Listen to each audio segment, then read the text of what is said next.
birthday, Madrid Nation. So this is our 51st episode.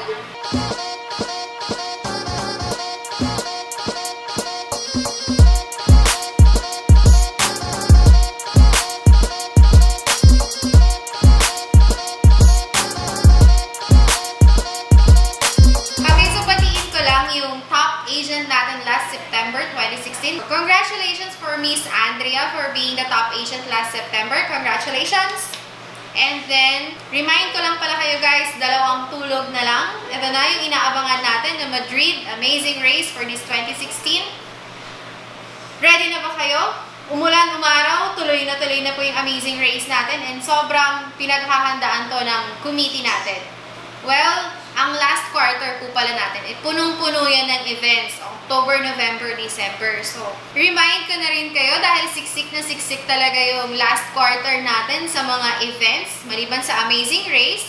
This katapusan, October 29, magaganap din yung ating cosplay. So, Luzon, Visayas, Mindanao, get ready dun sa mga outfits ninyo para dun sa mga anime or nakakatakot man dyan na mga costume or mga makeup, get ready because on 29, masu-showcase nyo na yan.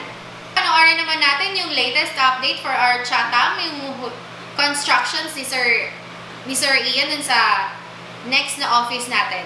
Gabi ngayon, dito tayo sa construction site. And well, ganun pa rin, wala pa rin yung permit namin. Ang medyo dinidiskartehan na lang namin kung paano namin mapapatrabaho yung mga tao nang hindi kami nasisita ng guard. Kakahatid ko lang ng mga tiles. Maghapon ako wala. Binili ko yung mga tiles sa Wilcon. Doon na naman ako.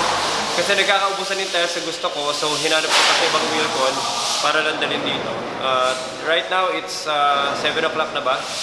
It's 7 o'clock. 7 o'clock. Actually, I'm not feeling well today.